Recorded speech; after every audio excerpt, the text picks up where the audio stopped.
चलिए आइए शुरू करते हैं।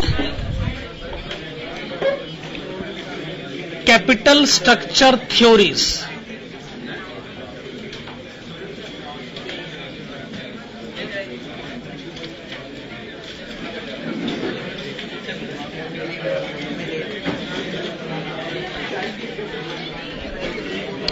चलिए हेडिंग डालिएगा, capital structure theories.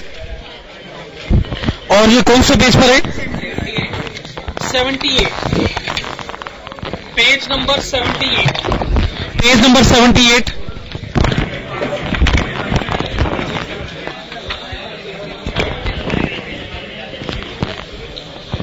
Okay, page number 78 और 79 पर तो इसके प्रैक्टिकल क्वेश्चंस हैं और 80, 81 पर इसका थ्योरेटिकल एक्सप्लेनेशन। Yes please.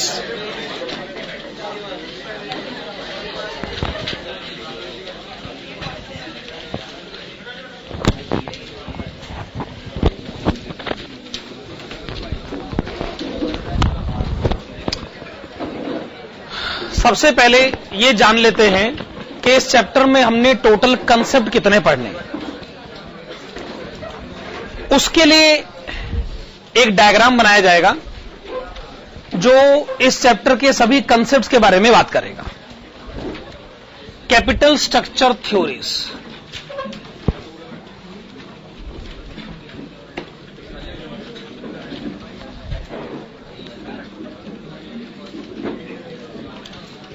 अब लिखिएगा, जो पहला कंसेप्ट है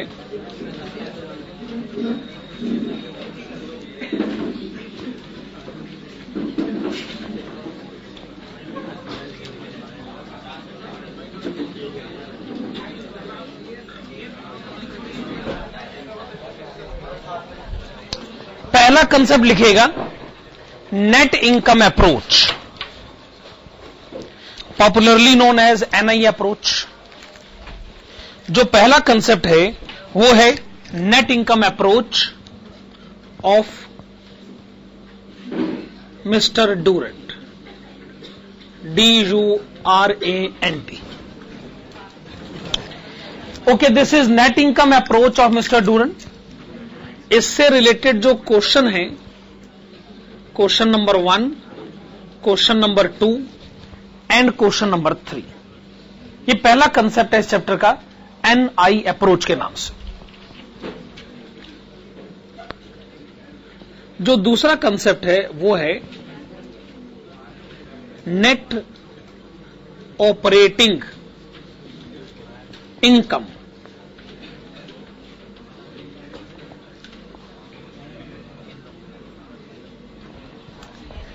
net operating income approach.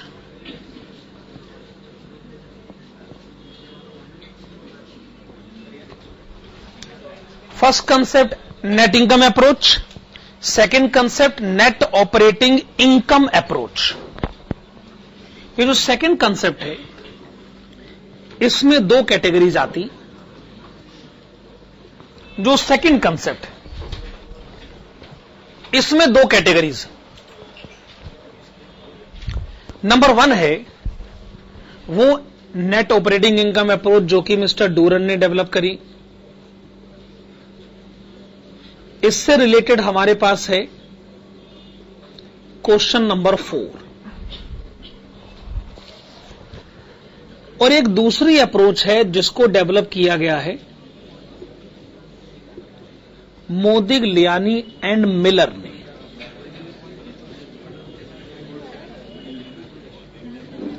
M&M, मोदिग्लियानी and Miller, M&M।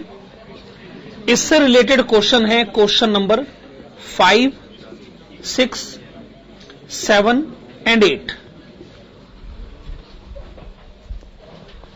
Net operating income approach mister Durand की जो है क्वेश्चन नंबर 4, और मोदिग्लियानी एंड मिलर की जो है question number 5, 6, 7 and 8।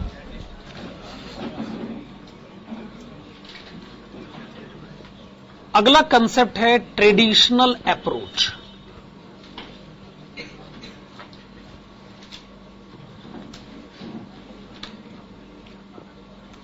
Traditional approach से रिलेटेड जो क्वेश्चन है वो है question number 9 and question number 10। Traditional approach से रिलेटेड जो क्वेश्चन है वो है question number 9 and question number 10। उसके बाद है लास्ट कंसेप्ट,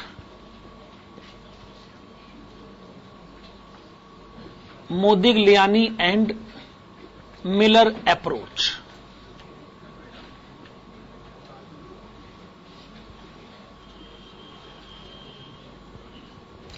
ये जो लास्ट कंसेप्ट है मोदिग्लियानी एंड मिलर अप्रोच, इसमें टोटल 3 पॉइंट्स हैं पढ़ने वाले। पहला पॉइंट तो यही हो गया।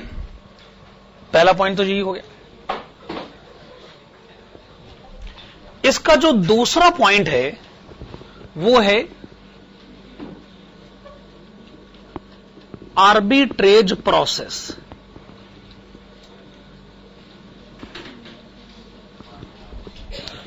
इसमें जो दूसरा पॉइंट है उसका नाम है आर्बिट्रेज प्रोसेस।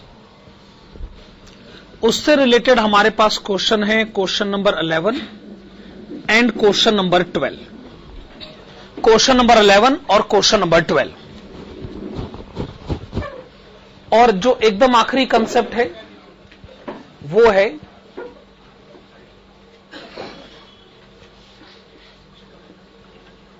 Proposition second.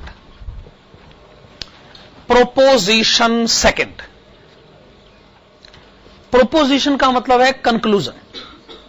यूं समझ लीजिए मोदिग्लियानी एंड मिलर ने बड़े सारे कंक्लूजन डेवलप करे। स्टूडेंट को हमने कहा जी आप कंक्लूजन नंबर 2 तो पढ़ सकते हो। कंक्लूजन नंबर 2 जो है उसकी प्रैक्टिकल एप्लीकेशन है। इससे रिलेटेड बस एक क्वेश्चन है और वो है क्वेश्चन नंबर 30। तो ये डायग्राम हमको इस पूरे चैप्टर का ओवरव्यू तो दे ही रहा है ना। मुझे लगता है आज की क्लास में हम एक ये एनआई अप्रोच पढ़ लेंगे डूरेंट की, और एनओआई अप्रोच भी मिस्टर डूरेंट की हो जाएगी, और ये ट्रेडिशनल अप्रोच भी हो जाना चाहिए। अगली क्लास में क्या होगा कि मोदिग्लियानी एंड मिलर के जो तीनों कंसेप्ट है ना वो कवर हो जाएंगे। 2 क्लास में ये चैप्टर कंप्लीट हो जाएगा। 2 क्लास इसकी, उसके बाद रेशो एनालिसिस की 4 क्लास, 2 + 4, तो एफएम की टोटल 6 क्लासेस बची आज की मिलाकर। चलिए पेज नंबर 78, पेज नंबर 78 पर तो प्रैक्टिकल क्वेश्चंस हैं। 78, 79 पर तो प्रैक्टिकल क्वेश्चंस है ना। आप पेज नंबर 80 पर आइएगा। इनफैक्ट पेज नंबर 80 पर भी आने से पहले ये डायग्राम आप लोगों ने बना लिया ना। चलिए अब आप इसके नीचे लिखेगा, हेडिंग डालेगा जनरल एजम्पशंस।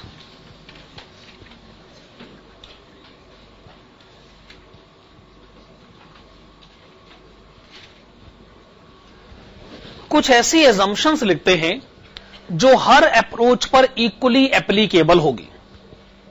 ये तो आपको दिख रहा है कि ये अप्रोचेस जो है कुछ खास लोगों ने बनाई, और ये अप्रोचेस अगर उन लोगों ने बनाई है तो जरूर उनकी कुछ एजम्पशंस भी रही होंगी, और आप उन एजम्पशंस को चेंज नहीं कर सकते। तो जनरल एजम्पशंस में लिखेगा नंबर 1 लिखेगा there is no preference capital. There is no preference capital.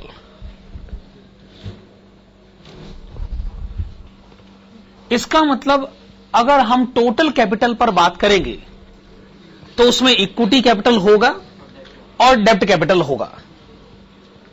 भाई ऐसा नहीं कि प्रेफरेंस कैपिटल नहीं होता, लेकिन अब हम इसमें क्या कर सकते हैं। ये अप्रोचेस कुछ लोगों ने बनाई हैं, जब उन्होंने प्रेफरेंस कैपिटल के बारे में बात करी नहीं तो हम भी आपसे बात कैसे करवा सकते।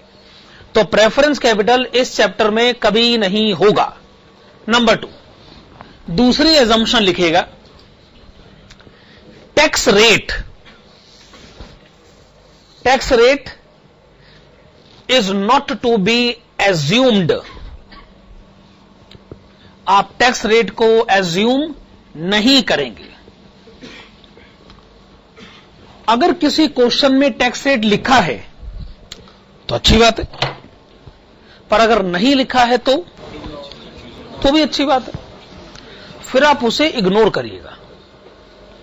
यह काम करो, अगर मानना है तो टैक्स रेट को 0 मान लेना, यह भी तो एजम्पशन ही है ना। पर टैक्स रेट को ना 25-30% मत मानिएगा, कुछ भी मत मानिएगा। अगर क्वेश्चन में टैक्स रेट गिवन है तो वेल एंड गुड, नहीं तो हम एज्यूम नहीं करेंगे। इस चैप्टर की बात, बाकी एफएम में टैक्स रेट आप मानते रहिए, आपको कौन रोक रहा है, पर इस चैप्टर में आप एज्यूम नहीं करेंगे। नंबर 3 लिखेगा, कॉस्ट ऑफ इक्विटी।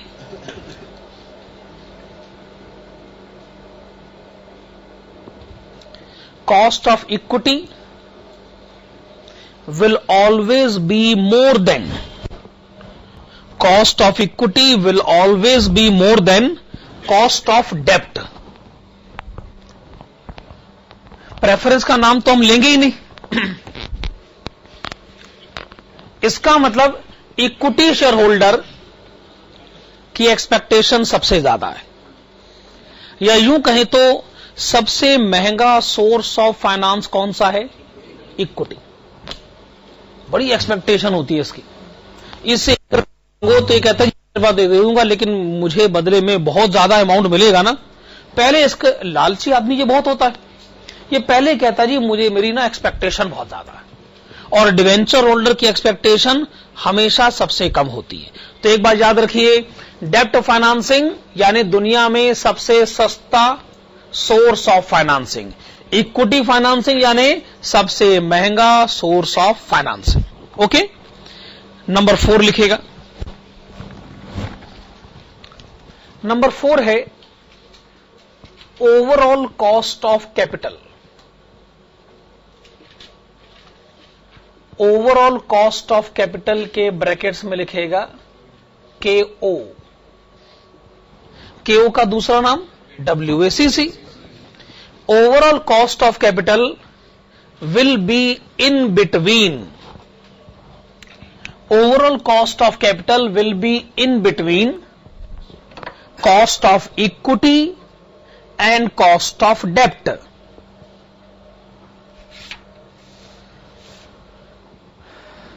पिछला जो चैप्टर आपने पढ़ा कॉस्ट ऑफ कैपिटल, उसमें जो मर्जी क्वेश्चन उठा लीजिए, क्या ये बात सच नहीं हर क्वेश्चन में KE सबसे ज्यादा होता था, KD सबसे कम होता था, और KO उन दोनों के बीच में कहीं होता था? तो ये बात हमेशा याद रखिएगा कि KO जो है वो हमेशा KE और के बीच में ही होगा। ये जनरल एजम्पशंस हैं, और कोई बहुत भारी भरकम एजम्पशन मैंने कही भी नहीं।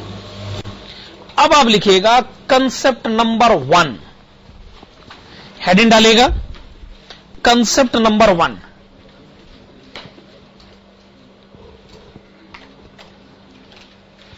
कंसेप्ट नंबर 1 के ब्रैकेट में लिखेगा नेट इनकम अप्रोच,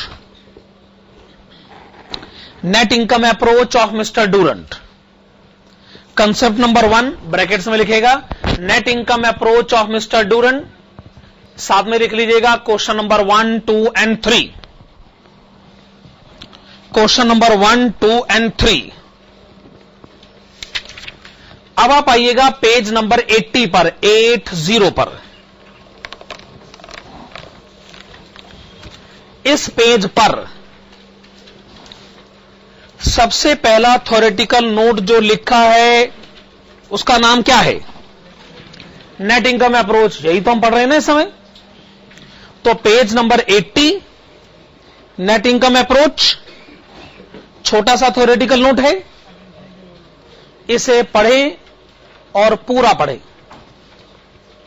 मन में पढ़िएगा, मन में पढ़िएगा।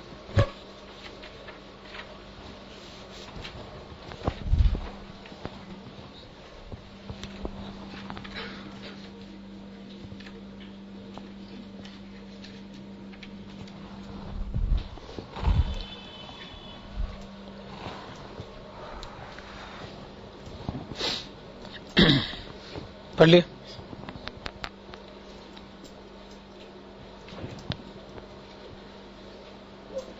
अच्छा, मैं ये मान लेता हूं कि आपको कुछ समझ में नहीं आया।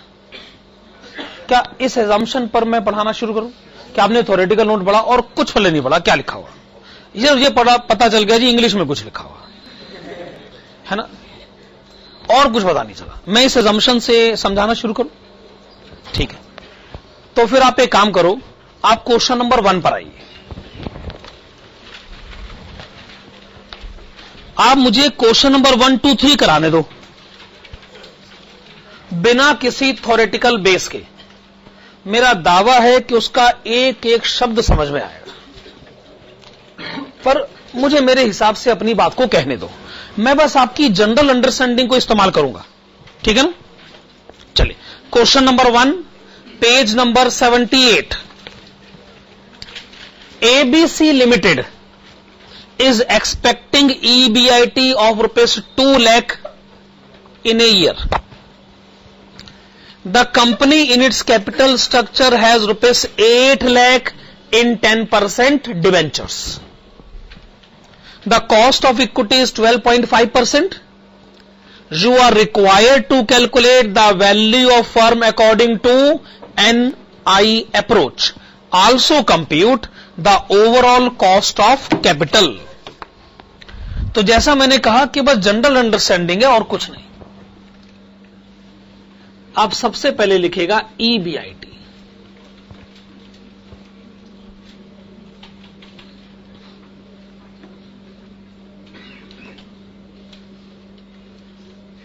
तो आपने लिखा EBIT 2 लाख रुपए। अच्छा, बिजनेस से होने वाली इनकम पर सबसे पहला हक किसका होता है? डिवेंचर होल्डर का। डिवेंचर होल्डर कहता है जी मैंने आपको 8 लाख रुपए दे रखे हैं, क्वेश्चन में लिखा हो ना, मैंने आपको 8 लाख रुपए दे रखे हैं, मेरा रेट ऑफ इंटरेस्ट है 10%।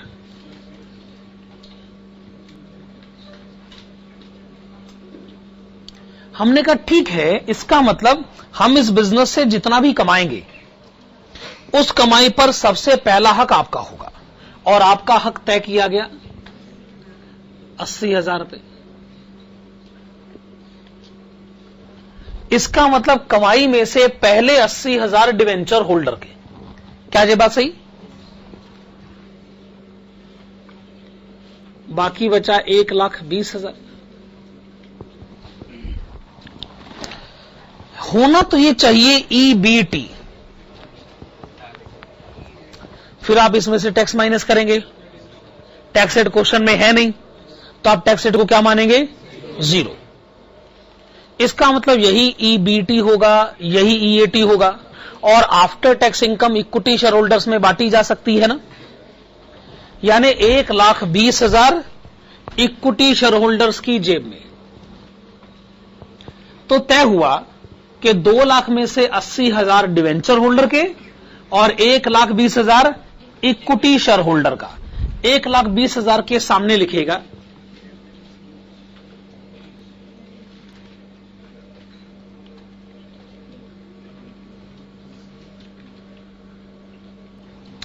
के सामने लिखेगा net income to equity share holders. क्या लिखा आपने? Net income to equity share holders. आप इसको खाली NI कहें तो भी चल जाएगा, नेट इनकम कहें तो भी चल जाएगा, तभी इस अप्रोच का नाम भी NI अप्रोच डाला गया। तो हमने क्या लिखा? Net income. यानी तय हुआ 2 लाख में से 80,000 डिवेंचर होल्डर के, बाकी बचे 1,20,000 इक्विटी शेयर होल्डर के। अच्छा, इक्विटी शेयर होल्डर की एक्सपेक्टेशन का रेट क्या है? 12.5%, 12.5%।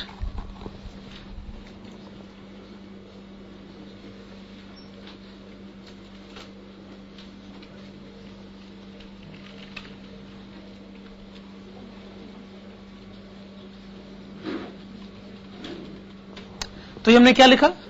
Market value of equity.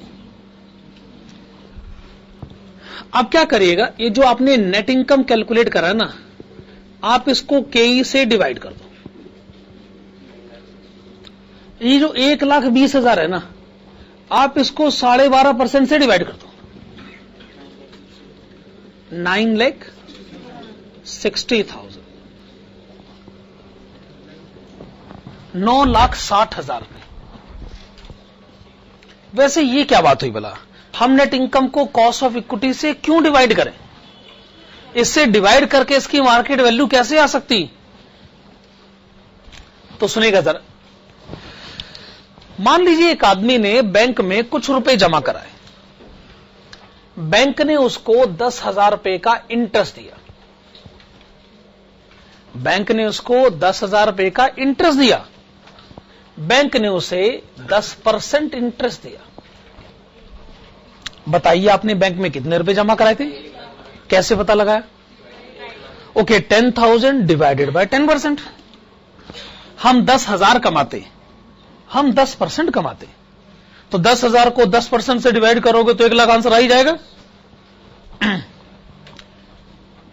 आप 1,20,000 कमाते, आप 12.5% कमाते, तो 1,20,000 को 12.5% से डिवाइड करोगे तो 100% आंसर आ ही जाएगा।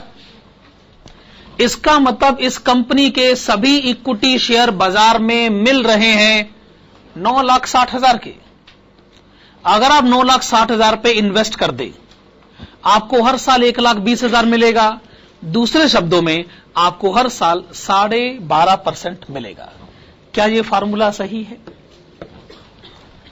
फिर आप एक काम करेगा, ये जो मार्केट वैल्यू ऑफ इक्विटी है ना, आप इसमें ऐड करिएगा मार्केट वैल्यू ऑफ डेब्ट।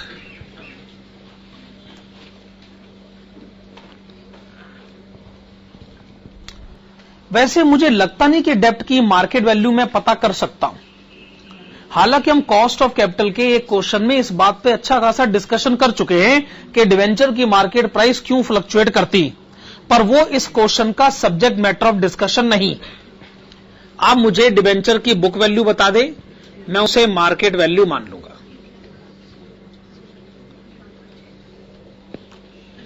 अब आप मुझे बताइए, इस कंपनी में टोटल कैपिटल एम्प्लॉयड कितना है?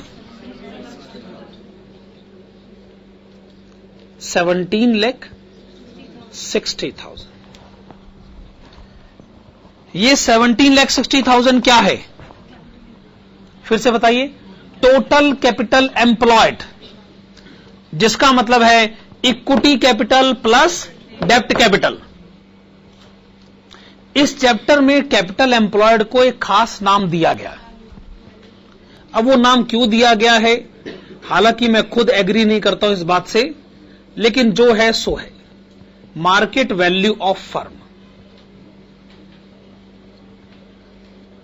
एब्रीवेशन दे दो वी। तो आप इसके शब्द के पीछे मत जाइए। असल में इसका मतलब होता है टोटल कैपिटल एम्प्लॉयड, या यूं कहें तो फर्म के पास जो कैपिटल है उसकी कीमत क्या है, इक्विटी कैपिटल और डेब्ट कैपिटल मिलाकर। क्वेश्चन की आखिरी लाइन कहती है overall cost of capital calculate करें, जिसको हम WACC के नाम से ज्यादा जानते हैं। खैर, यहां तक आप कैलकुलेशन कर चुके हैं। आप इसके नीचे लिखिएगा computation of overall cost of capital, यानी KO। देखिए KO तो हमने काफी कैलकुलेट कर रखा है।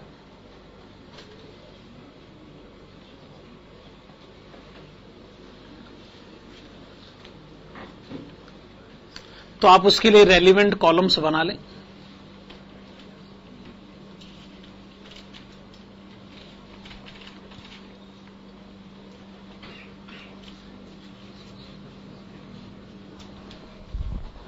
हाँ जी, WACC के लिए आप रेलिवेंट कॉलम्स बना लें।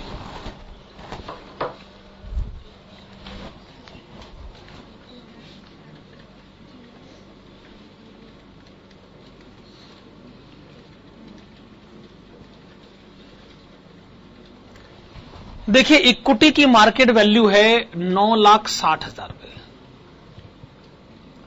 डेप्ट की मार्केट वैल्यू है 8 लाख रुपए, दोनों का टोटल है 17,60,000 रुपए। आप ऑलरेडी बता चुके, अगर 17,60,000 में 9,60,000 इक्विटी का है तो क्या आप इस बात को परसेंटेज में कह सकते हैं? 54.55%। क्या आप डेप्ट का भी परसेंटेज बताएंगे? 45.45%।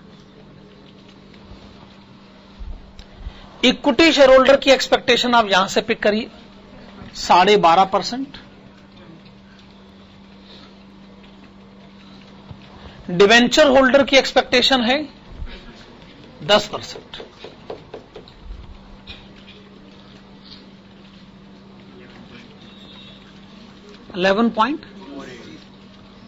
फिर से बताएं। 36। Is it 11.36%?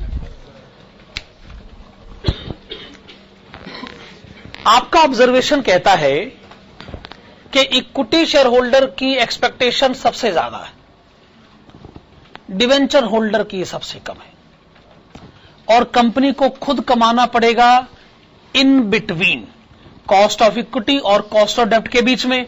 ये WACC हमने खूब कैलकुलेट कर रखा है। अब आप इसके नीचे लिखिएगा अल्टरनेटिवली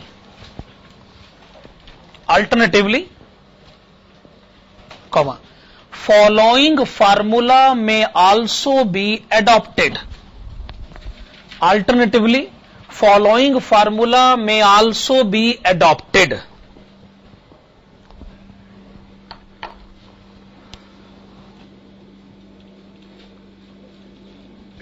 देखिए ऑलरेडी आप WACC कैलकुलेट कर चुके हैं, वो सही बात है, पर क्यों कैलकुलेट करने का आप एक दूसरा तरीका देखिए। This is EBIT divided by V multiplied with 100। मैं फिर कहूंगा V तो ना बस कहने के लिए है, यह असल में है कैपिटल एम्प्लॉयड। खैर EBIT बताएं 2 लाख रुपए, कैपिटल एम्प्लॉयड बताएं 17,60,000। 100 से मल्टीप्लाई करें 11.36%। मेरे ख्याल से अब आप वही तरीका अपनाना चाहेंगे। छोटा सा तरीका है, आसानी से समझ में भी आ जाता है। चलिए, आपने इस क्वेश्चन में करा क्या है, पहले आपने फर्म की वैल्यू बताई, यानी आपने टोटल कैपिटल बताया, और आपने यह भी बताया कि अगर आपको सरवाइव करना है तो आपको कम से कम कमाना होगा 11.36%। क्या यह कैलकुलेशन परफेक्ट है? चलिए क्वेश्चन नंबर 2 की तरफ आइए। क्वेश्चन नंबर 2 का आंसर हो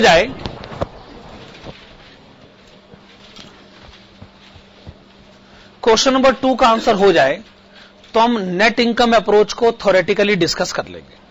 क्वेश्चन नंबर 3 तक पहुंचने का हम इंतजार नहीं करेंगे, पर क्वेश्चन नंबर 2 एक बार जरूर हो जाए। Question number 2, assume in previous question the company decides to raise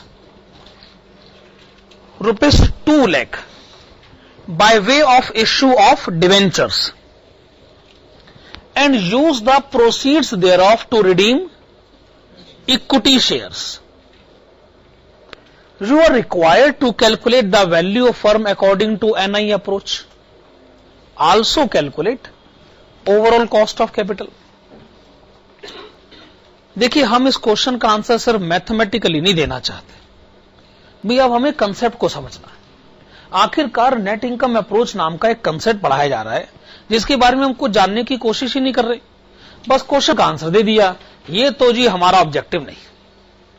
तो क्वेश्चन नंबर 2 का आंसर दिया जाए मैथमेटिकली नहीं, एनालिटिकली, ऑब्जर्वेशन के साथ इसका आंसर दिया जाए। हम क्या समझना चाहते हैं इस पर ज्यादा गौर किया जाना चाहिए। आइए शुरू करते हैं।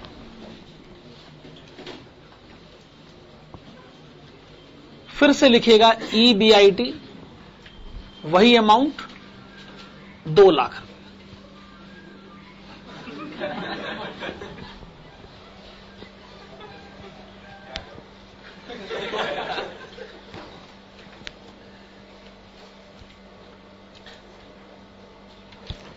अगर आप उस दूसरी क्लासरूम में जाना चाहे तो जा सकते।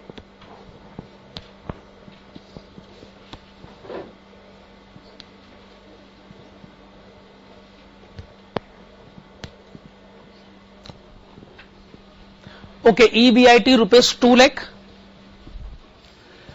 देखिए EBIT पहले भी 2 लाख था, EBIT अब भी 2 लाख ही है ना। अब आप एक काम करिए, आप इसमें से माइनस करिएगा इंटरेस्ट।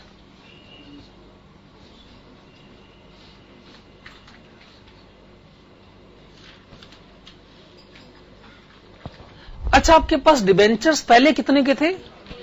8 लाख के। अब डिवेंचर्स 2 लाख बढ़ गए ना, अब डिवेंचर्स कितने के हो गए? 10 लाख रुपए के। तो आपको इंटरेस्ट कितना देना होगा? 1 लाख रुपए।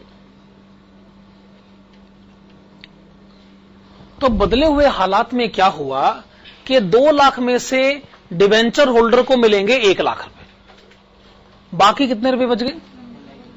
वो 1 लाख रुपए किसके हो गए? इक्विटी शेयर होल्डर्स के। तो आप इसके आगे लिखिएगा नेट इनकम।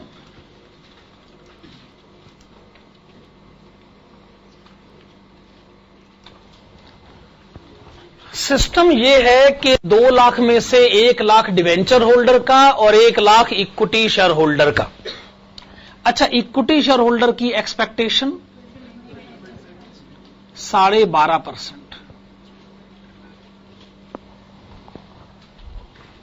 अब आप लिखिएगा market value of equity.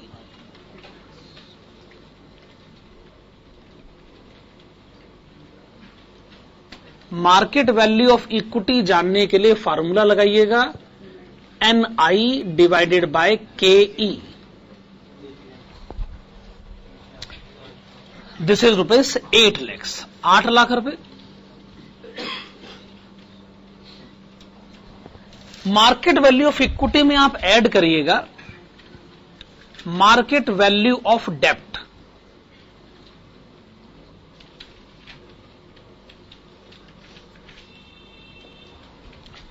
Market value of डेब्ट, अब डेब्ट कितने का हो गया? 10 लाख रुपए का। इक्विटी की मार्केट वैल्यू है 8 लाख रुपए और डेब्ट की मार्केट वैल्यू है 10 लाख रुपए। आप मुझे बताइए, अब फर्म में टोटल कैपिटल कितना हो गया? 18 लाख रुपए। और कैपिटल एम्प्लॉयड को हम इस चैप्टर में किस नाम से जानते हैं? Market value of firm.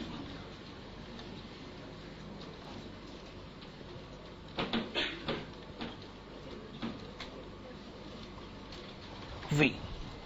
This is it.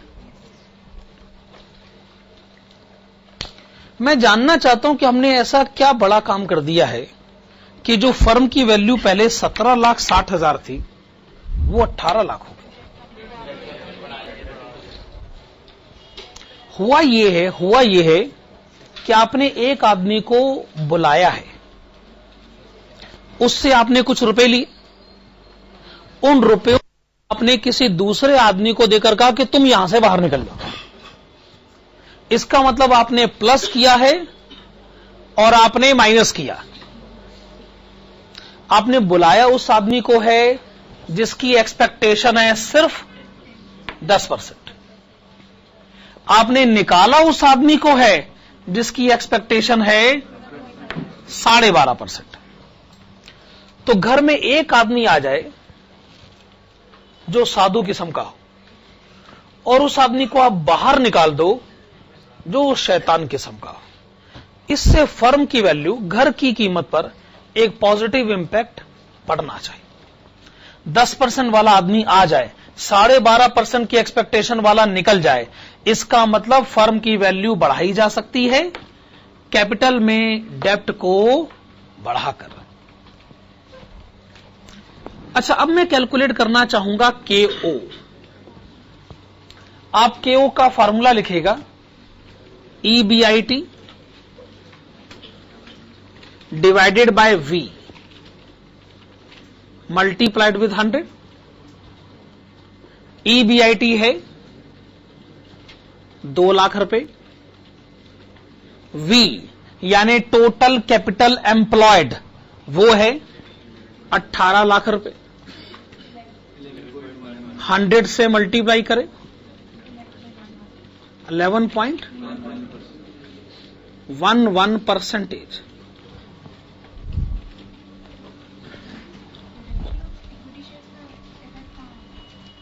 Firm का ओवरऑल कॉस्ट ऑफ कैपिटल कम हो गया है क्या? पहले तो 11.36% था, अब तो 11.11%। पहले इक्विटी की वैल्यू कितनी थी? 9,60,000। अब कितनी है? 8 लाख। इसका मतलब मैं क्या देखता हूं, इक्विटी की मार्केट वैल्यू कम हुई है सिर्फ 1,60,000, लेकिन डेप्ट की मार्केट वैल्यू बढ़ी है 2 लाख। यानी डेप्ट बढ़ाया गया, कीमत बढ़ गई, पर इक्विटी कम किया गया ना, तो इक्विटी की कीमत उतनी कम नहीं हुई है कि नहीं? आप इस बात को ऑब्जर्व करें ना, डेप्ट की कीमत तो 2 लाख बढ़ गई, पर इक्विटी की कीमत 2 लाख कम नहीं हुई। अल्टीमेटली क्या हो गया कि फर्म की वैल्यू बढ़ गई। अगर फर्म में डेप्ट कैपिटल बढ़ा दिया जाए, इक्विटी रिडीम किया जाए, तो इससे दो इंपैक्ट होते हैं। पहला इंपैक्ट, आपके फर्म की वैल्यू बढ़ती है, और दूसरा impact, overall cost of capital कम हो जाता है। क्या ओवरऑल कॉस्ट ऑफ कैपिटल का कम होना एक फेवरेबल इवेंट है? अगर आप अपने लिए कुछ फेवरेबल सिचुएशन चाहते हैं तो आप क्या करें? डेप्ट को बढ़ाइए, डिवेंचर होल्डर से पैसे मांगिए, और उन पैसों से इक्विटी शेयर होल्डर को रुपए लौटा दीजिए। क्या ये बात सही? पेज नंबर 80 पर आइएगा। पेज नंबर 80 पर आइएगा। आपने ऑलरेडी नेट इनकम अप्रोच का थ्योरेटिकल नोट पढ़ लिया है, एक बार फिर से पढ़िए, वही नोट एक बार फिर से पढ़िए।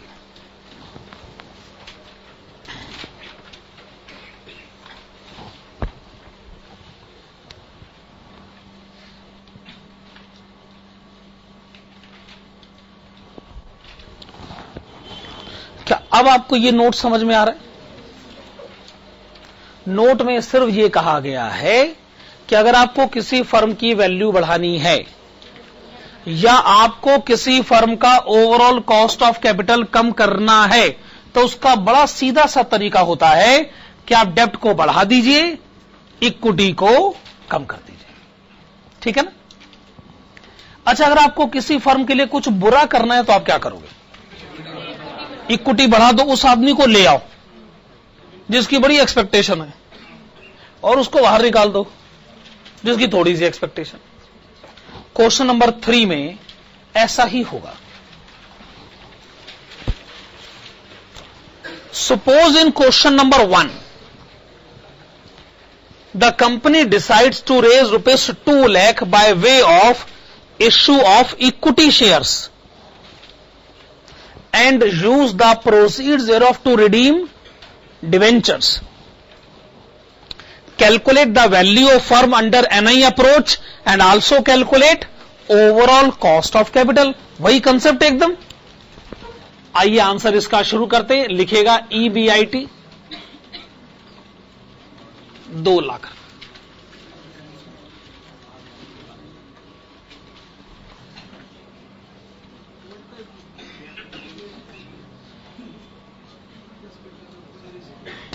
इंटरेस्ट माइनस करेगा, रेट ऑफ इंटरेस्ट है 10%।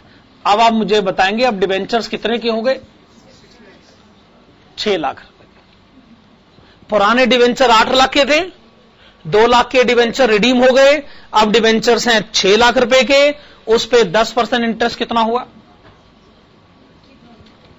60,000 रुपए।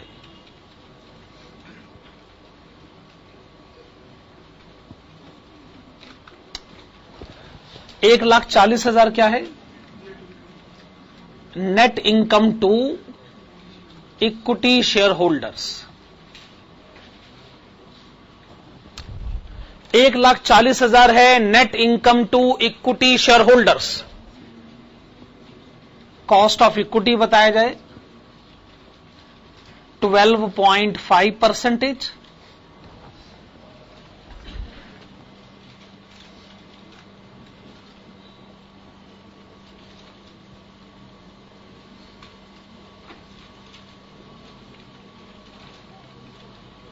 Market value of equity NI divided by KE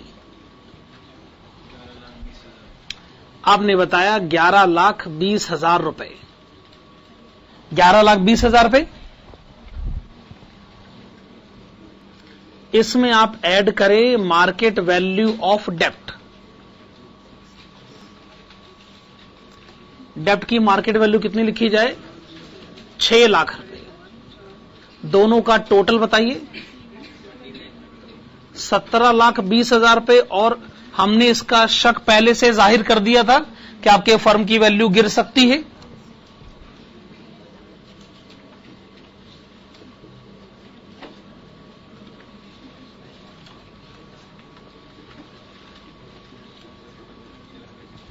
अच्छा, KO कैलकुलेट किया जाए। EBIT divided by V multiplied with 100। EBIT है 2 लाख रुपए। कैपिटल एम्प्लॉयड नई सिचुएशन में आया है 17,20,000 रुपए। 100 से मल्टीप्लाई करें, बात को परसेंटेज में कहें 11.63%। KO का बढ़ जाना अपने आप में अनफेवरेबल इवेंट है। आपके फर्म की वैल्यू घट गई है, ओवरऑल कॉस्ट ऑफ कैपिटल बढ़ गया है। दोनों सिचुएशन अपने आप में अनफेवरेबल है। हमने NI अप्रोच के कंसेप्ट को भी समझा और उसके तीनों क्वेश्चंस को अटेम्प्ट कर लिया। हेडिंग डालेगा। हेडिंग है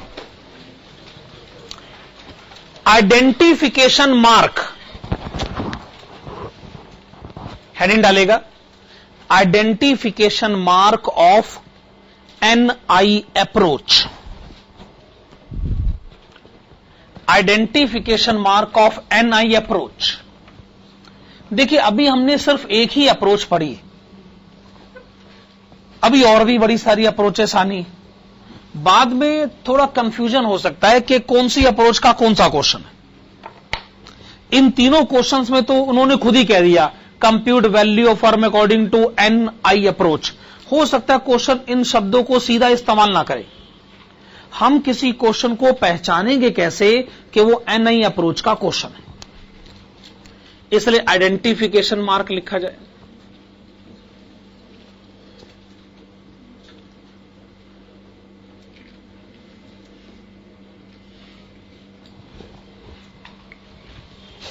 NI अप्रोच का क्वेश्चन कैसे आइडेंटिफाई किया जाएगा? इसमें हमेशा गिवन होगा KE and KD। Equity share holder और डिवेंचर होल्डर की कॉस्ट अपने को गिवन होगी और हमसे पूछा जाएगा KO। मेरे ख्याल से बड़ा सिंपल सा आइडेंटिफिकेशन मार्क है। तो अगर इन तीनों क्वेश्चन में अगर वो NI शब्द इस्तेमाल ना भी करते तब भी हम पता कर लेते। क्वेश्चन में KE गिवन है, KD गिवन है और हमसे KO पूछा जा रहा है, इसका मतलब ये क्वेश्चन NI अप्रोच का क्वेश्चन है। ये इसका आइडेंटिफिकेशन मार्क हमें पता चल गया।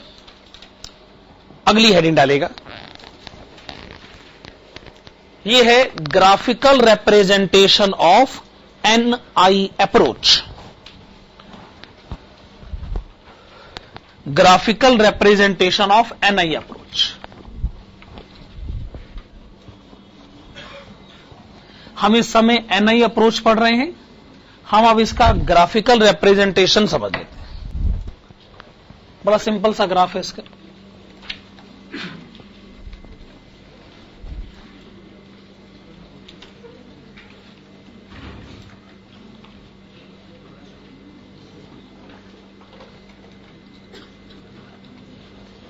वर्टिकली आप क्या रिप्रेजेंट कर रहे हैं? Cost of capital. This is cost of capital. Horizontally leverage. Okay, जब आप टर्म यूज करते हैं लेवरेज, तो इसका मतलब है परसेंटेज ऑफ डेप्ट in total capital.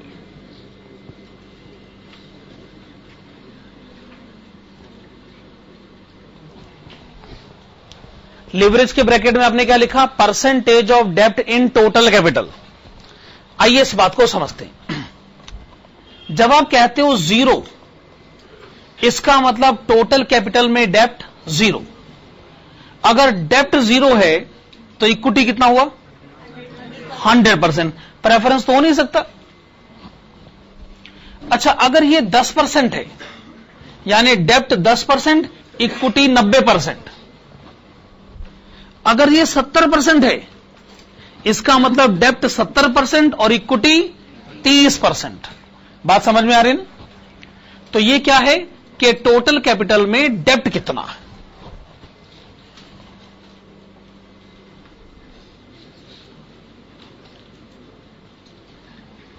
This is KD. आपने 3 क्वेश्चन करे। क्या तीनों क्वेश्चन में कॉस्ट ऑफ डेप्ट 10% था? इसका सीधा सा मतलब है कि डिवेंचर होल्डर से इतना पैसा मांग लो या जितना मर्जी मांग लो।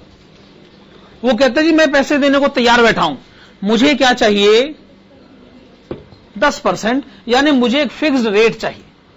डिवेंचर होल्डर की एक फिक्स्ड रेट की एक्सपेक्टेशन है, उस रेट पर वो आप उसे जितने रुपए मांगोगे वो आपको देने को तैयार बैठा।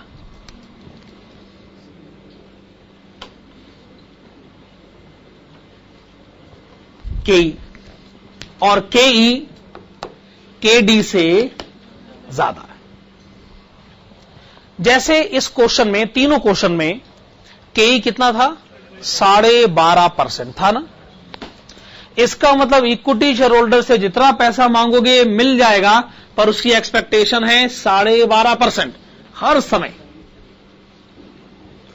डिवेंचर होल्डर की एक्सपेक्टेशन कम होगी, इक्विटी शेयर होल्डर की एक्सपेक्टेशन ज्यादा होगी। अब सवाल ये, जिसमें केओ कहां है? बीच में कहीं होगा। अच्छा, जब जीरो डेप्ट होगा तो 100% इक्विटी होगा। इसका मतलब equity fully, company fully equity financed. बात सही है? जब कंपनी होती है फुल्ली इक्विटी फाइनेंस्ड, तो हमने ये बात ऑलरेडी पढ़ रखी है कि जो केओ होता है वो केई के इक्वल होता है। KO is equal to KE, where the company is fully equity financed. तो इसका मतलब जहां केई है वही केओ है। लेकिन यह सिर्फ तब होगा जब जीरो डेप्ट और 100% इक्विटी होगा। जैसे जैसे डेप्ट बढ़ता जाएगा वैसे वैसे केओ कम होता जाएगा।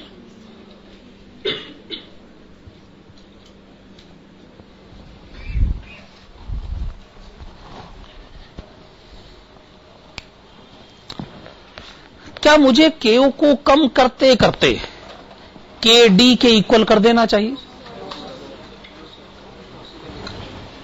हां जी। जब आप कहते हैं जीरो डेप्ट, ध्यान से सुनेगा, तब आप कहते हैं 100% इक्विटी, और आप कहते हैं KO और KE इक्वल है। आप 100% इक्विटी पढ़ सकते हैं, क्या आपको 100% डेप्ट पढ़ना चाहिए? कैसी कंपनी होती है जिसमें सिर्फ डेप्ट कैपिटल होता? तो चूंकि ऐसा नहीं होता है, तो आपको KO और KD को इक्वल नहीं करना चाहिए।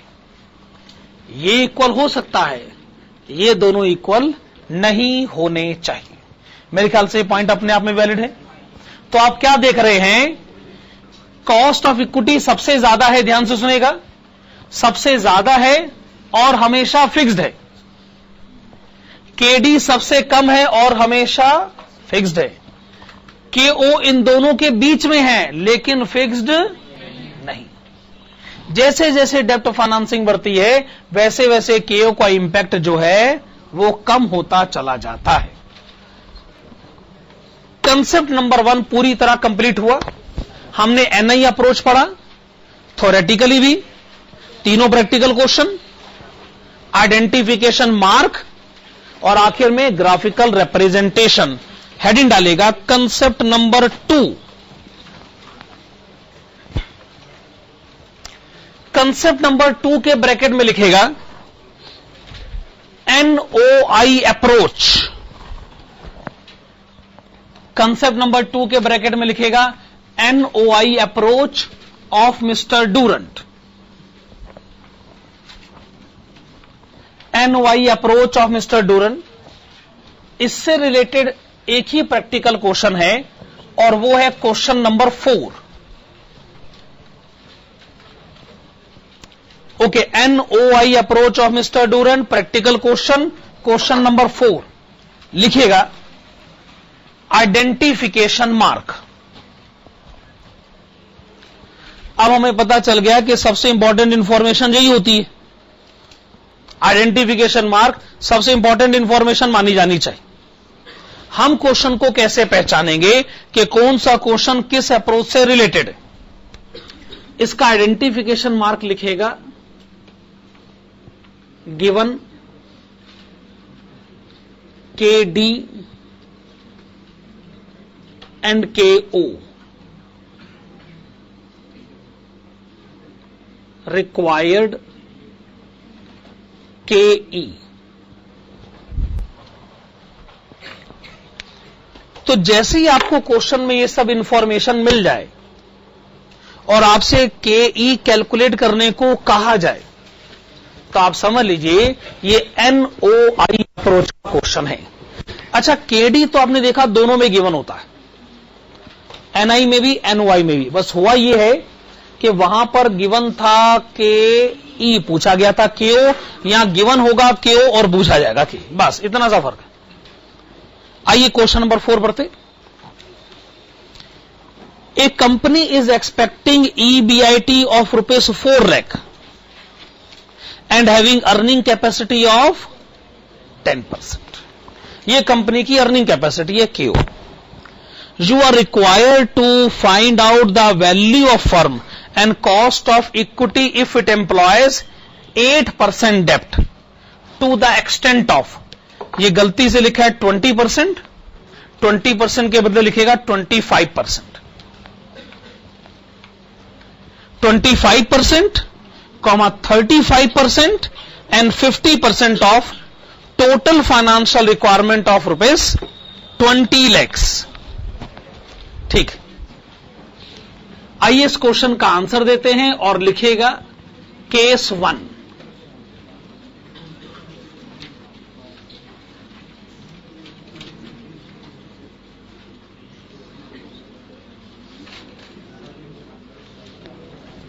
चलिए केस 1 लिखिए, ब्रैकेट्स में लिखिएगा डेप्ट फाइनेंसिंग इज इक्वल टू,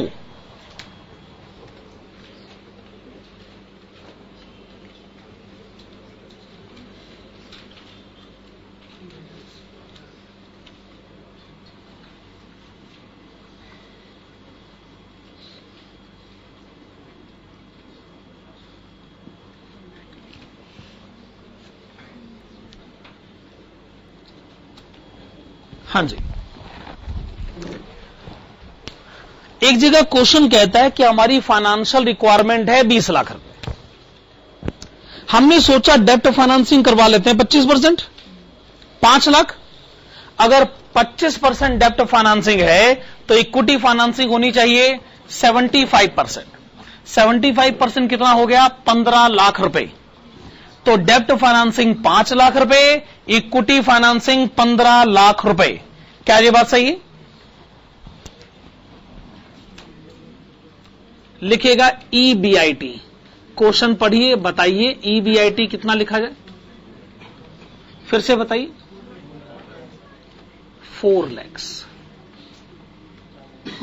चलिए, आपने लिखा EBIT रुपीज 4 लाख, इसमें से क्या माइनस किया जाए? इंटरेस्ट। हां जी, rate of dept, cost of dept question में कितना लिखा है? 8%।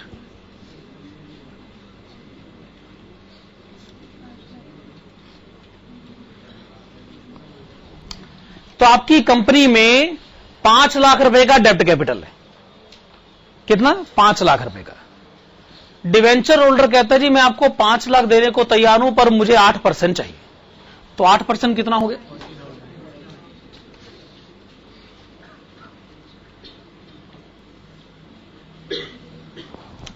तो तय हो गया कि 4 लाख में से 40,000 डिवेंचर होल्डर के। डिफरेंस बताइए। 3,60,000 के आगे क्या लिखा जाए?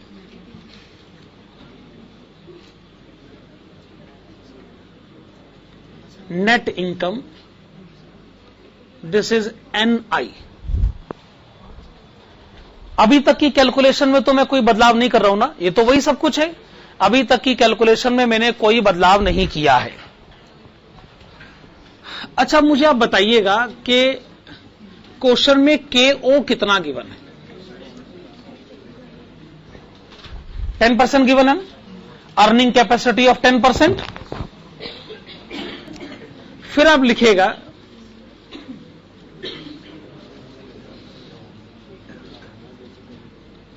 Market value of firm. ये ध्यान से सुने, मार्केट वैल्यू फर्म कैसे कैलकुलेट करना है। आप क्या करिए, आप EBIT को KO से डिवाइड करो।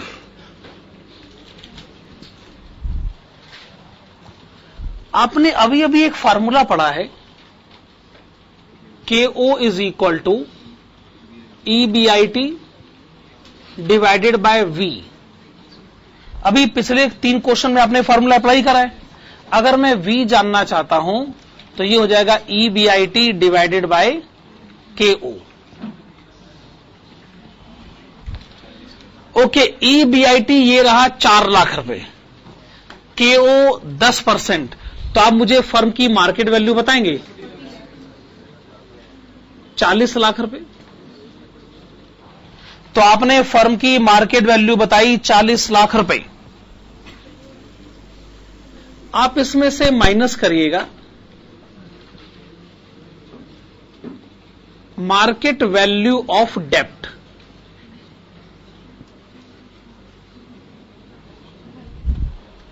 देखिए जी, डेप्ट की तो बुक वैल्यू मार्केट वैल्यू एक ही बात है। अब मार्केट वैल्यू हम निकाल तो सकते हैं नहीं अलग से, तो ये रही डेप्ट की मार्केट वैल्यू 5 लाख रुपए। डिफरेंस बताएंगे? अब ये 35 लाख क्या है? Market value of equity.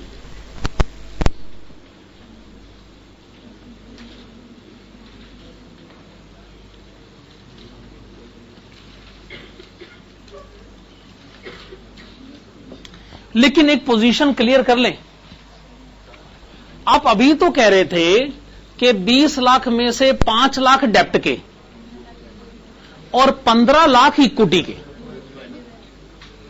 तो इक्विटी के 15 लाख है कि इक्विटी के 35 लाख है?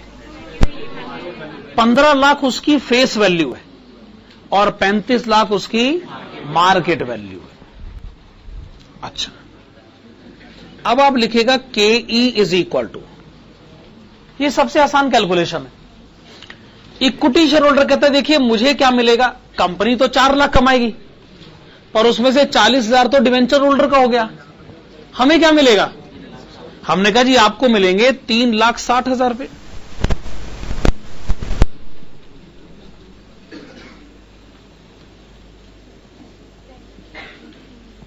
ठीक है। अच्छा, इक्विटी कहता है जी मुझे 3,60,000 मिलेगा, पर जो शेयर मैंने खरीद रखे हैं उसकी मार्केट वैल्यू तो 35 लाख है। तो आप बताइए मुझे कितने परसेंटेज इनकम मिलेगी? अच्छा, 10.29%।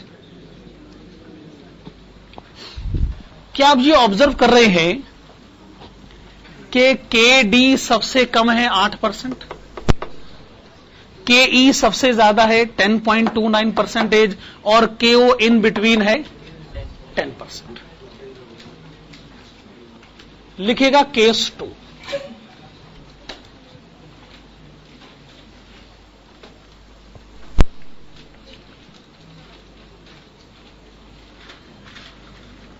डेप्ट फाइनेंसिंग है 35%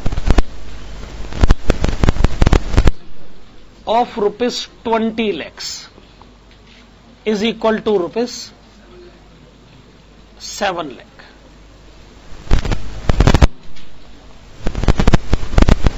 चलिए, आपने लिखा डेप्ट फाइनेंसिंग ₹7 lakh।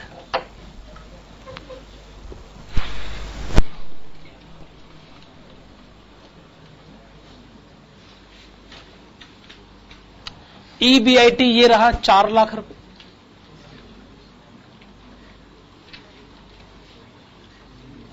इसमें से आप माइनस करिएगा इंटरेस्ट।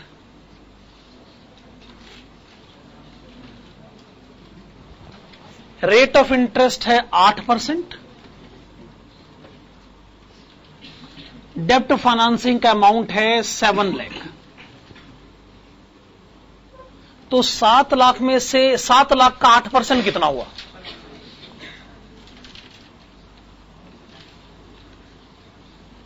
56,000 रुपए। डिफरेंस बताएंगे? 3,44,000। 3,44,000 के सामने क्या लिखेगा? Net income.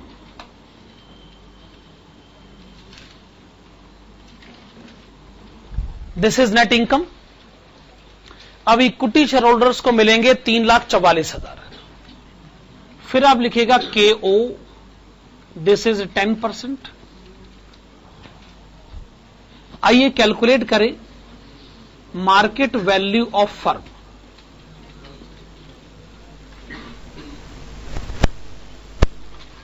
और इसे कैलकुलेट करने के लिए फार्मूला लगाइएगा EBIT divided bye KO। EBIT है 4 लाख रुपए, 10% से डिवाइड करके बताएं। 40 लाख रुपए। अच्छा, फर्म की वैल्यू पहले भी 40 लाख ही थी, अब भी 40 लाख ही।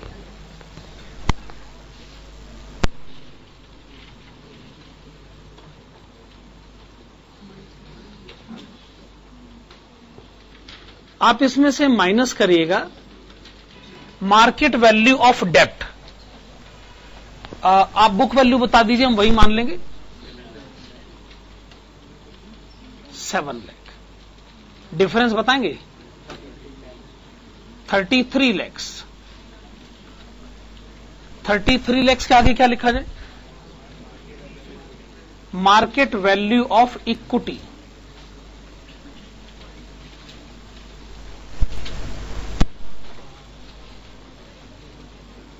आपने लिखा मार्केट वैल्यू ऑफ इक्विटी। चलिए, अब आप कैलकुलेट करिएगा KE। इक्विटी शेयर होल्डर को इनकम में हिस्सा मिलेगा 3,44,000 और इक्विटी शेयर होल्डर्स की मार्केट वैल्यू है 33 lakhs। 10.42%।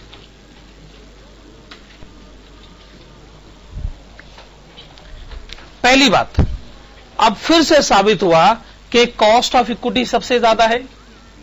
दूसरी बात, जब मैं इसको केस नंबर 1 से कंपेयर करता हूं तो बाकी सारी बातें तो पता नहीं क्या है, पर कॉस्ट ऑफ इक्विटी जरूर बढ़ गया। डिबेंचर होल्डर का अर्निंग फिक्स है, कंपनी का अर्निंग फिक्स है। इसका मतलब किसकी अर्निंग बढ़ गई? इक्विटी शेयर होल्डर को सबसे ज्यादा फायदा होगा।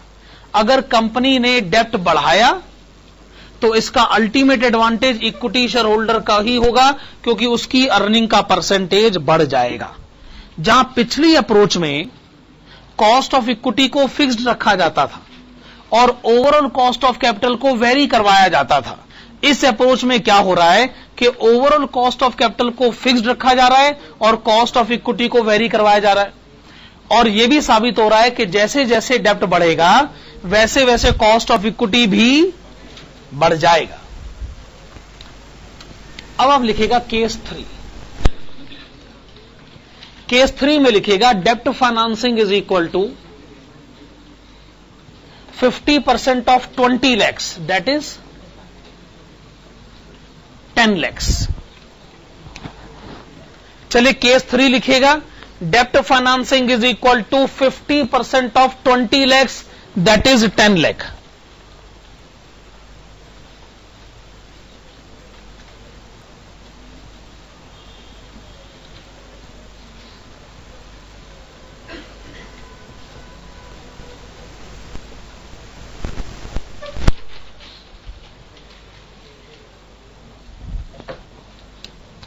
अच्छा, ईबीआईटी वही 4 लाख रुपए, इंटरेस्ट है 8% ऑफ 10 लाख, डेप्ट है 10 लाख रुपए का, 8% कितना हो गया? 80,000 रुपए। 4 लाख में से 80,000 डिवेंचर होल्डर को दे देते तो इक्विटी शेयर होल्डर को क्या दिया जाएगा? बैलेंस 3,20,000। आपने कहा 3,20,000 रुपए। के ओ लिखिएगा 10%, market value of firm calculate करिएगा, ईबीआईटी डिवाइडेड बाय के ओ, ये अभी भी वही है 40 लाख रुपए। ये अभी भी वही है 40 लाख रुपए। आप इसमें से माइनस करिए मार्केट वैल्यू ऑफ डेप्ट, वो आप यहां से पिक करिए 10 लाख रुपए। तो मार्केट वैल्यू ऑफ इक्विटी बताइए 30 लाख रुपए, ठीक है ना? अब कॉस्ट ऑफ इक्विटी कैलकुलेट किया जाए। इक्विटी शेयर होल्डर को इनकम मिलेगी 3,20,000 और उनके शेयर्स की मार्केट वैल्यू है 30 लाख रुपए। अच्छा, 100 से मल्टीप्लाई करिएगा 10.67%।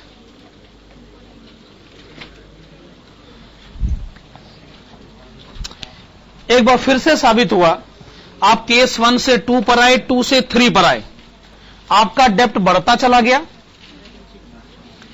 केओ हमेशा से 10% रहा, केडी हमेशा से 8% रहा, लेकिन केई रेस्पेक्टिवली बढ़ता चला गया।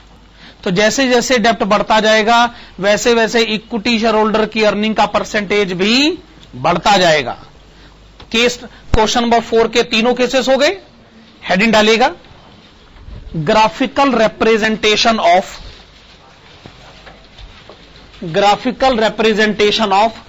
NOI approach. आपने लिखा graphical representation of NOI approach.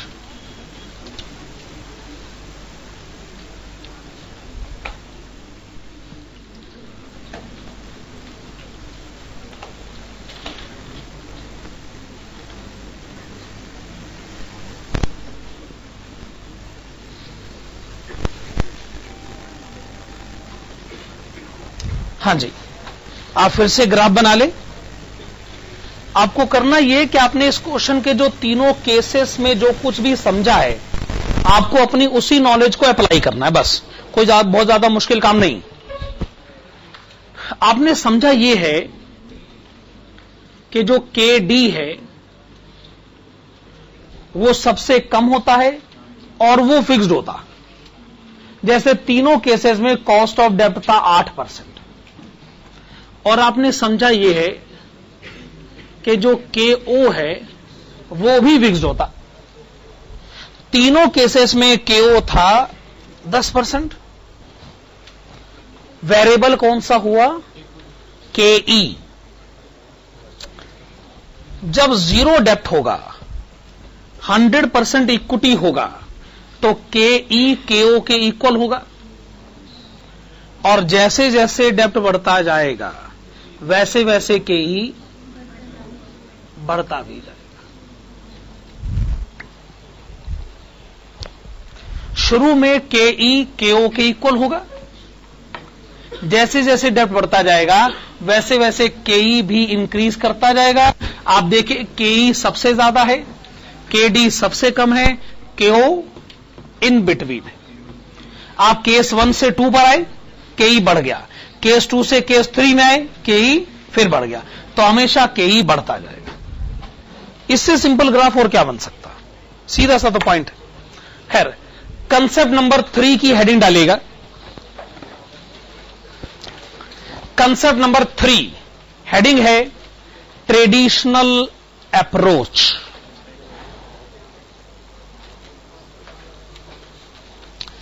Concept number 3 की हेडिंग डालेगा ट्रेडिशनल अप्रोच। ट्रेडिशनल अप्रोच से रिलेटेड हमारे पास 2 क्वेश्चन हैं, क्वेश्चन नंबर 9 और क्वेश्चन नंबर 10। फिर उसके बाद हमारे पास मोदिग्लियानी एंड मिलर अप्रोच रह जाएगा कुल मिलाकर। उसके 3 कंसेप्ट है, वो दूसरी बात है। कंसेप्ट नंबर 3 की आपने हेडिंग डाली है ट्रेडिशनल अप्रोच, रिलेटेड क्वेश्चन 9, 10। लिखेगा आइडेंटिफिकेशन मार्क। पहले इस अप्रोच का आइडेंटिफिकेशन मार्क लिख लिया जाए।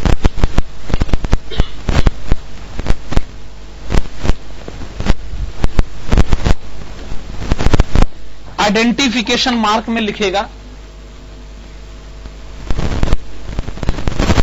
गिवन। गिवन लिखेगा डिफरेंट के डी एंड के ई under different situations.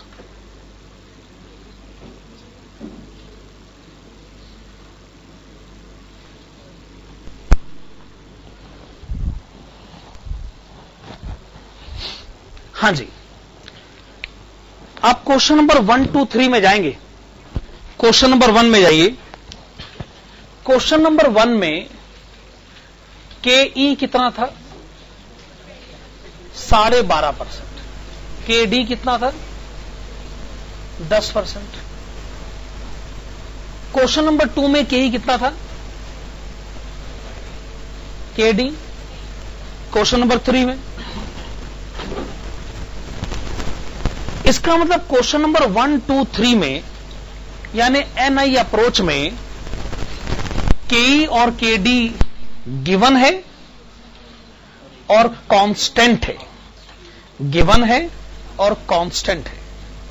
Traditional approach में गिवन तो होगा, कांस्टेंट नहीं होगा। गिवन होगा, कांस्टेंट नहीं होगा। यानी एक क्वेश्चन में के ई 12.5, दूसरे में 15, तीसरे में 17, किसी में 8 है। गिवन है लेकिन सेम नहीं। तो हम क्या कह रहे हैं? गिवन क्या है? डिफरेंट के डी एंड के ई अंडर डिफरेंट सिचुएशन। तो एनआई अप्रोच में गिवन है और कांस्टेंट है। ट्रेडिशनल अप्रोच में गिवन है लेकिन कांस्टेंट नहीं। रिक्वायर्ड लिखेगा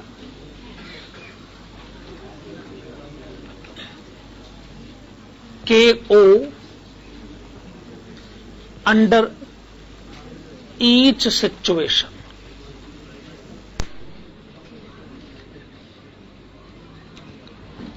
तो बेसिक आइडिया अगर सोचा जाए तो एनआई अप्रोच का ही है। बेसिक आइडिया अगर सोचा जाए तो एनआई अप्रोच का ही है। कैलकुलेशन प्रोसीजर में बदलाव नहीं होगा, बस वो रेट के चेंजेस में जरूर हमको उसको देखना है। कैलकुलेशन प्रोसीजर सेम होगा। तो आप ये कह सकते हो कि एनआई अप्रोच और ट्रेडिशनल अप्रोच दोनों का एक ही मतलब है। जो हल्का सा डिफरेंस है वो कोई इतना बड़ा डिफरेंस भी नहीं। तो हमने देखना है क्वेश्चन नंबर 9, फिर क्वेश्चन नंबर 10। आइए हम बढ़ते हैं क्वेश्चन नंबर 9 की तरफ। Please see question number 9। A company is expecting annual EBIT of rupees 3 lakhs. The company presently raised its entire fund requirement of rupees 20 lakhs by issue of equity shares with equity capitalization rate of 16%. The company is now contemplating to redeem a part of capital by introducing debt financing. The firm has two options to raise debt to the extent of 30% or 50% of total funds. It is expected that for debt financing up to 30%, the rate of interest will be 10% and equity capitalization rate is expected to be increased to 17%. However, if the company opts for 50% debt, the interest rate will be 12% and equity capitalization rate will be 20%. You are required to compute the value of company and its overall cost of capital under different situations. Heading डालेगा computation of value of firm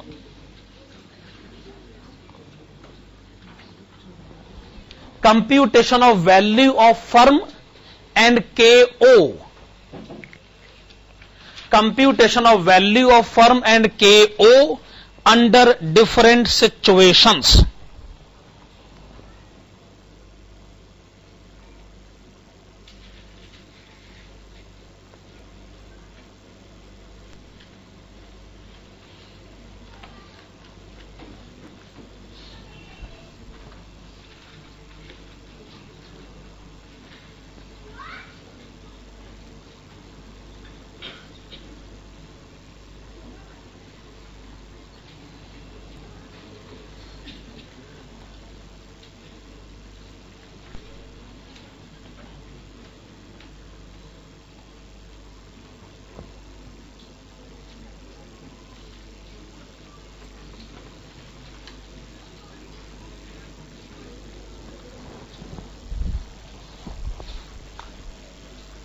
Present situation, proposed situation, option 1 and option 2.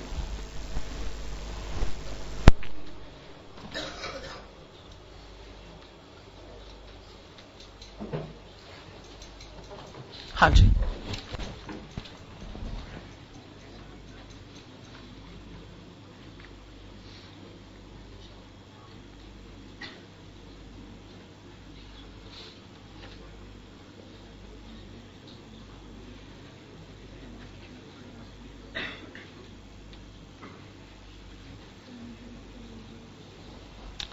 अच्छा, presently जो company है वो fully equity financed है। इसका मतलब जो आपकी फाइनेंशियल रिक्वायरमेंट है 20 लाख रुपए, वो पूरी तरह इक्विटी फाइनेंस्ड है।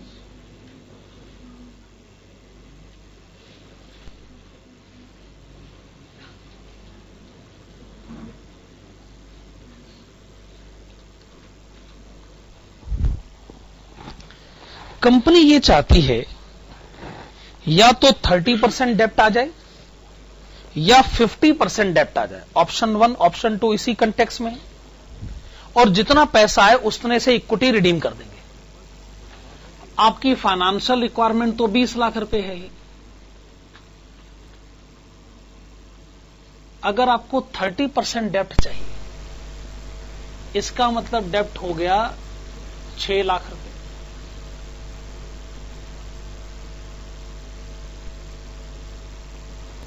तो इक्विटी ऐसी सिचुएशन में कम हो जाएगा।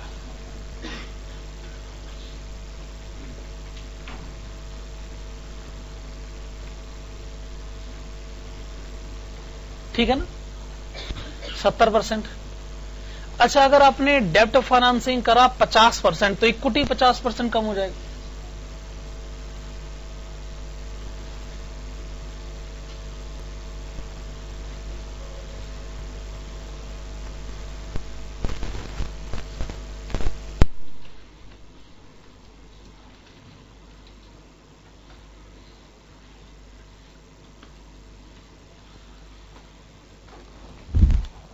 ओके, यहां तक सिचुएशन ठीक है। तो बेसिकली आपके पास एक एग्जिस्टिंग सिचुएशन है और दो प्रोपोज सिचुएशन है।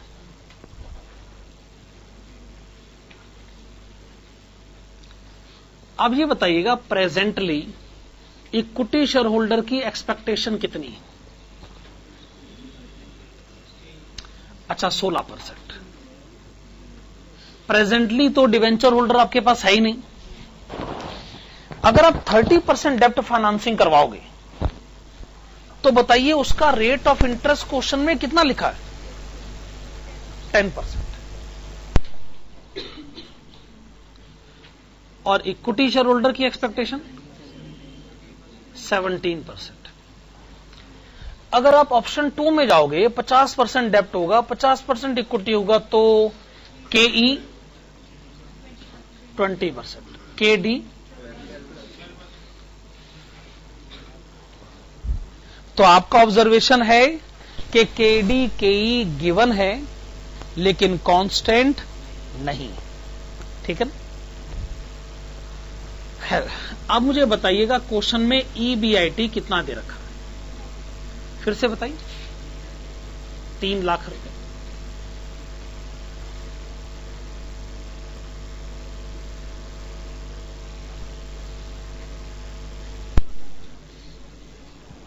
अब क्या करिए, इसमें से माइनस करिएगा इंटरेस्ट।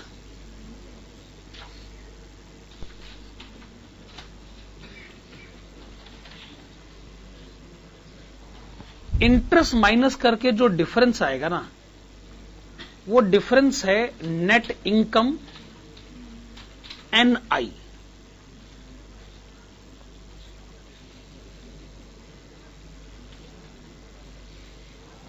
हाँ जी, प्रेजेंटली कोई डेब्ट है ही नहीं तो कोई इंटरेस्ट भी नहीं है, तो नेट इनकम है 3 लाख रुपए। अगर 6 लाख का डेब्ट है और 10% रेट ऑफ इंटरेस्ट है तो इंटरेस्ट हो गया 60,000 रुपए, तो नेट इनकम हो गई 2,40,000 रुपए। अगर 10 लाख का डेब्ट है और 12% रेट ऑफ इंटरेस्ट है तो इंटरेस्ट हो गया 1,20,000 रुपए, net income 1,80,000।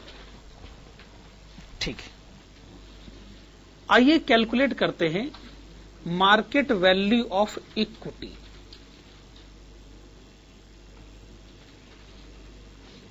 Market value of equity calculate करने का formula net income divided by के ई। अब नेट इनकम है 3 लाख, के ई है 16%। 3 लाख को 16% से डिवाइड करें, 18,75,000। 2,40,000 को 17% से डिवाइड करेगा, 14,11,765। 1,80,000 को 20% से डिवाइड करें, 9 लाख।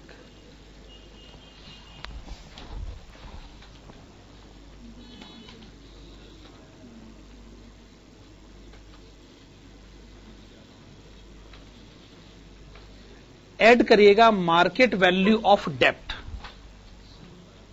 प्रेजेंटली तो कोई डेब्ट है ही नहीं, तो ऐड करके भी कोई फायदा नहीं। मार्केट वैल्यू डेब्ट यहां से उठाइए, डेब्ट है 6 लाख रुपए का, बुक वैल्यू को ही मार्केट वैल्यू मानना पड़ जाता है, और यहां पर है 10 लाख।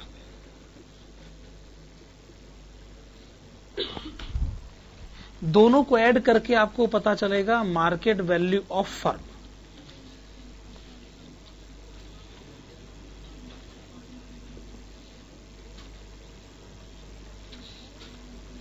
दिस इज 18,75,000,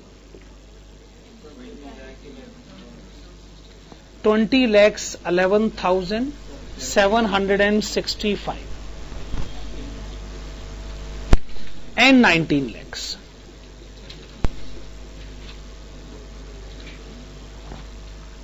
ठीक है ना?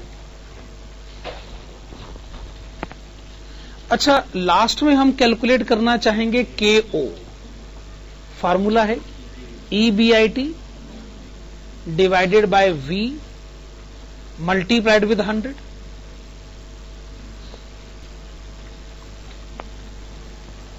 हाँ जी, EBIT 3 लाख रुपए, फर्म की वैल्यू 18,75,000। The answer is 16%। अब मैं जानना चाहता हूं KO, KE के इक्वल क्यों आया? 100% इक्विटी में ऐसा ही होता। Okay, 3 lakh divided by 20 lakhs 11,765, 14.91%। Last में 15.79%। देखिए, आप ऑब्वियसली चाहते हैं कि फर्म की वैल्यू ज्यादा से ज्यादा और ओवरऑल कॉस्ट ऑफ कैपिटल कम से कम होना चाहिए। आपका मानना यह है कि प्रोपोज्ड ऑप्शन 1 ठीक रहेगा, क्योंकि यह फर्म की वैल्यू को मैक्सिमम लेवल पर बढ़ाएगा और ओवरऑल कॉस्ट ऑफ कैपिटल को मिनिमम लेवल पर ले जाएगा। तो आप ऑप्शन नंबर 1 के फेवर में लिखेगा कंक्लूजन। कंक्लूजन में लिखेगा in proposed option 1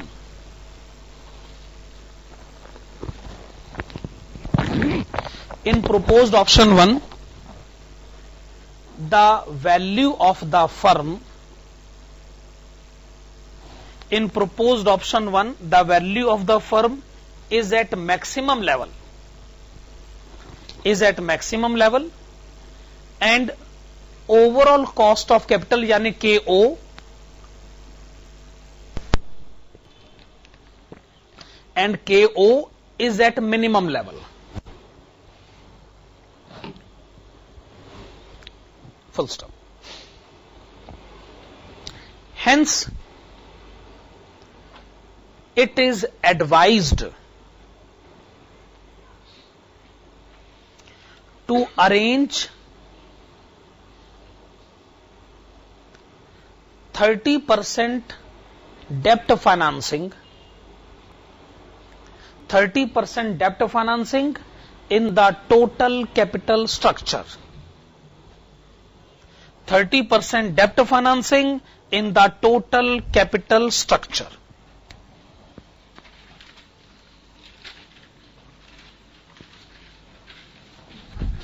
question number 10 की तरफ आइएगा।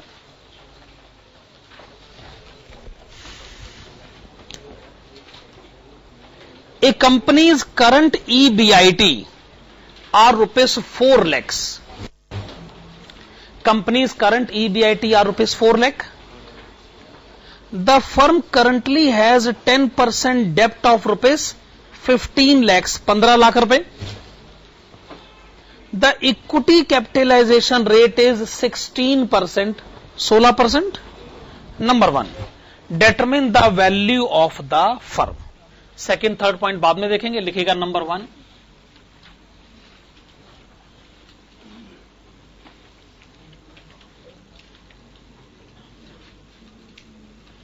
बताइए, आपको EBIT क्वेश्चन में कितना दे रखा है?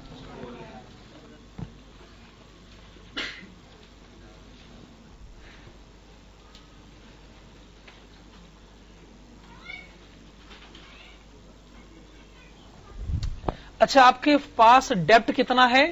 15 लाख रुपए का। रेट ऑफ इंटरेस्ट कितना है? 10%।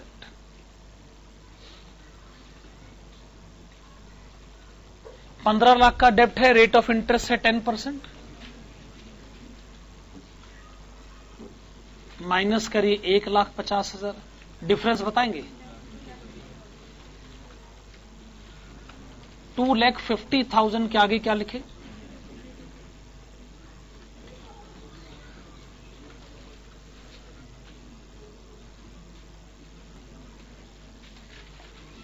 अच्छा, इक्विटी शेयर होल्डर की एक्सपेक्टेशन कितनी? 16%।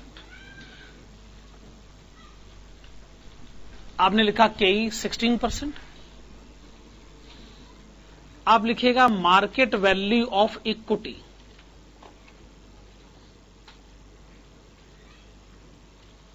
इसका फार्मूला है net income divided by cost of equity.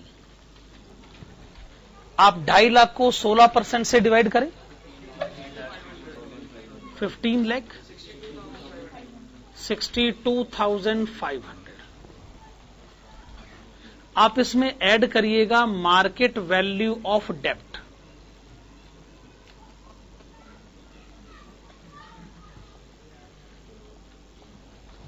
डेब्ट की मार्केट वैल्यू है 15 लाख रुपए। अच्छा, दोनों का टोटल करेंगे 30,62,500, 30,62,500 रुपए। इसके आगे क्या लिखा जाए? Market value of firm, V. Okay, question की पहली रिक्वायरमेंट आपने डील कर ली है। अब आप क्वेश्चन की सेकेंड रिक्वायरमेंट की तरफ आए। Determine the overall cost of capital. अच्छा, तो पहली बात तो वो हमसे पूछ रहे हैं ओवरऑल कॉस्ट ऑफ कैपिटल। ये तो हमारे लिए काफी आसान काम है। दिस इज EBIT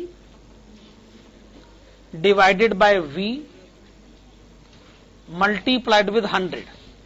EBIT है 4 लाख रुपए, V यानी टोटल कैपिटल एम्प्लॉयड है 30,62,500। तो आपने केओ बताया 13.06%। 13.06%। अभी हम सेकेंड पॉइंट में ही हैं। Determine overall cost of capital and both types of leverage ratios.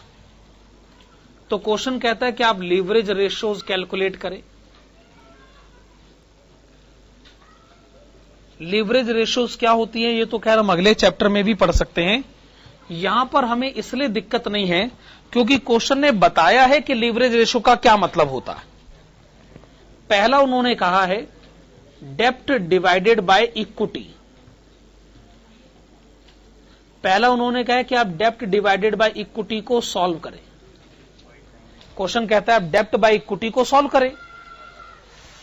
डेप्ट है 15 लाख रुपए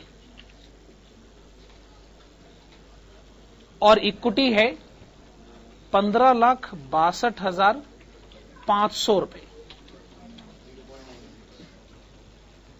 दिस इज 0.96:1। अब आप इसका मतलब भी समझ लीजिए। अगर आपकी कंपनी में टोटल कैपिटल है 1.96 तो उसमें 0.96 डेप्ट फाइनेंस्ड है और उसमें 1 रुपया इक्विटी फाइनेंस्ड है। यानी आपने डिबेंचर होल्डर से 96 पैसे मांगे हैं, इक्विटी शेयर होल्डर से 1 रुपया मांगा है और आपका टोटल कैपिटल हो गया 1 रुपये 96 पैसे। ये इसका मतलब होता ना। दूसरी रेशियो कौन सी है? डेप्ट डिवाइडेड बाय कैपिटल एम्प्लॉयड।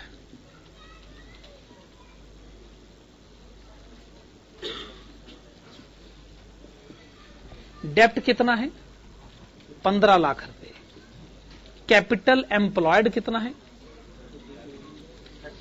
30,62,500 रुपए। 0.49:1। हाँ जी, अब इसका मतलब भी समझ लें। अगर आपके पास टोटल कैपिटल है 1 रुपया, तो उसको अरेंज करने में 49 पैसे डेप्ट के हैं, बाकी 51 पैसे किसके हैं? इक्विटी के। 1 रुपए के कैपिटल में डेप्ट 49 पैसे, बाकी बच गया 51 पैसे, वो आपने जरूर इक्विटी शेयर होल्डर से मांगे होंगे। अच्छा, इस रेशियो में और इस रेशियो का फर्क आप समझ रहे हैं ना? यहां डेप्ट और इक्विटी को कंपेयर किया जा रहा है, यहां टोटल कैपिटल में से डेप्ट को कंपेयर किया जा रहा है। तो आपने क्वेश्चन के सेकंड पॉइंट को सॉल्व कर दिया। अब आप इस क्वेश्चन के थर्ड पॉइंट की तरफ बढ़े। It is considered to reduce the leverage by ₹5 lakh. जब वो कह रहे कि हम लीवरेज कम करना चाहते हैं, इसका मतलब वो डेप्ट को कम करना चाहते। By issuing new equity shares, इसका मतलब नए इक्विटी शेयर इश्यू करने हैं, पैसा आएगा और उन रुपयों की मदद से हम डिवेंचर्स को रिडीम करना चाहते हैं। The cost of equity capital is to be reduced to 14%। Would you recommend the proposed action? ठीक है, आइए थर्ड पॉइंट का आंसर शुरू करते।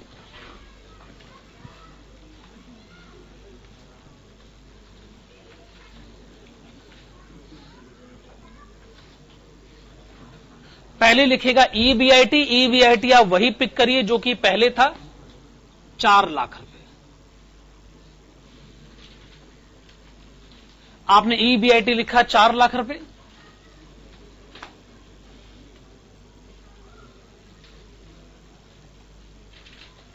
आप इसमें से माइनस करिए इंटरेस्ट। अच्छा, पहले डेप्ट कैपिटल कितना था? 15 लाख रुपए। अब आप डेप्ट को 5 लाख कम करना चाहते हो ना, रेट ऑफ इंटरेस्ट तो लेकिन वही रहेगा, 10% ही है ना।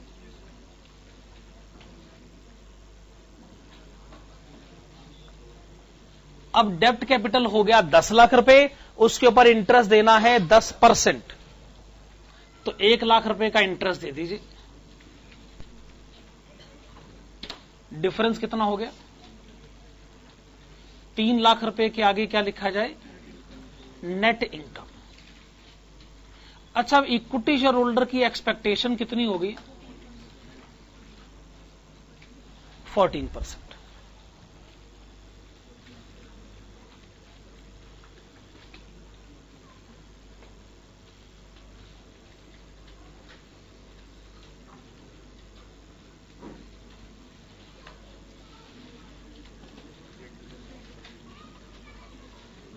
चलिए एनआई को केई से डिवाइड करें। 21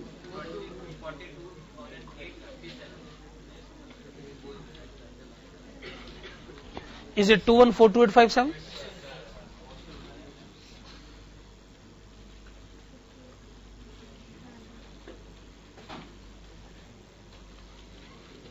अच्छा, डेप्ट अब नई सिचुएशन में कितना रह गया? 10 लाख।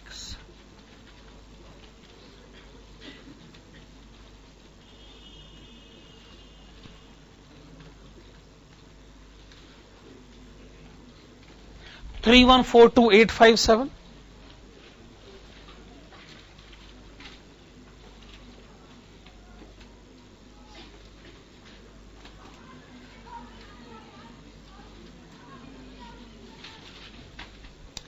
अच्छा, KO कैलकुलेट किया जाए। EBIT divided by V multiplied with 100। EBIT 4 lakh, firm की वैल्यू 3142,857, 12.73%। अच्छा, जब आप एग्जिस्टिंग सिचुएशन से कंपेयर करते हैं तो आप ये पाते हैं कि फर्म का कैपिटल बढ़ गया, ओवरऑल कॉस्ट ऑफ कैपिटल कम हो गया। सवाल यह है, would you recommend the proposed action? Yes, we recommend the proposed action. तो आप लिखिएगा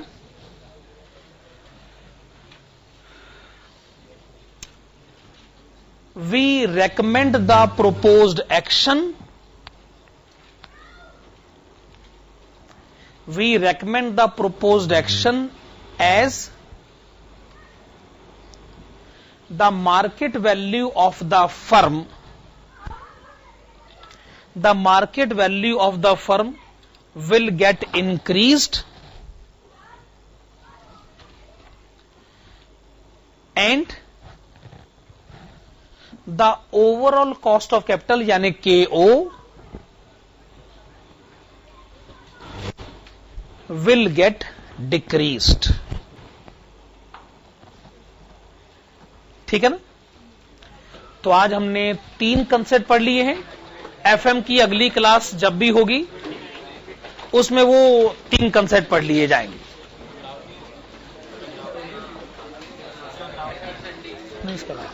ग्राफ तो खाली